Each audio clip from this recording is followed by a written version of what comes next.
नमस्कार विद्यार्थी मित्रांनो, अत्यंत महत्त्वाचा प्रश्न राज्यसेवा 2023च्या मुख्याला आलेला आहे बघा. संसदेमध्ये अर्थसंकल्प खालील 6 टप्प्यातून जातो, योग्य क्रम लावा. आता बघा, एलिमिनेशन प्रोसेसने आपण याला सोडवणार आहोत. कशा प्रकारे सोडवायचं बाय ट्रिकी जर आपण गेलो तर पहिला क्रम दिलेला आहे आपला की अर्थसंकल्प सादर करणे.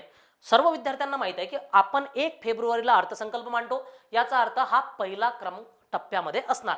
आता याच्यानुसार ऑप्शन बघा, याच्यामध्ये 2 प्रथम दिलेला आहे त्यामुळे हे ऑप्शन कॅन्सल होणार आणि याच्यामध्ये सुद्धा 2 दिला आहे त्यामुळे हे ऑप्शन कॅन्सल झालेलं असेल. दुसऱ्या टप्प्यात जाऊया.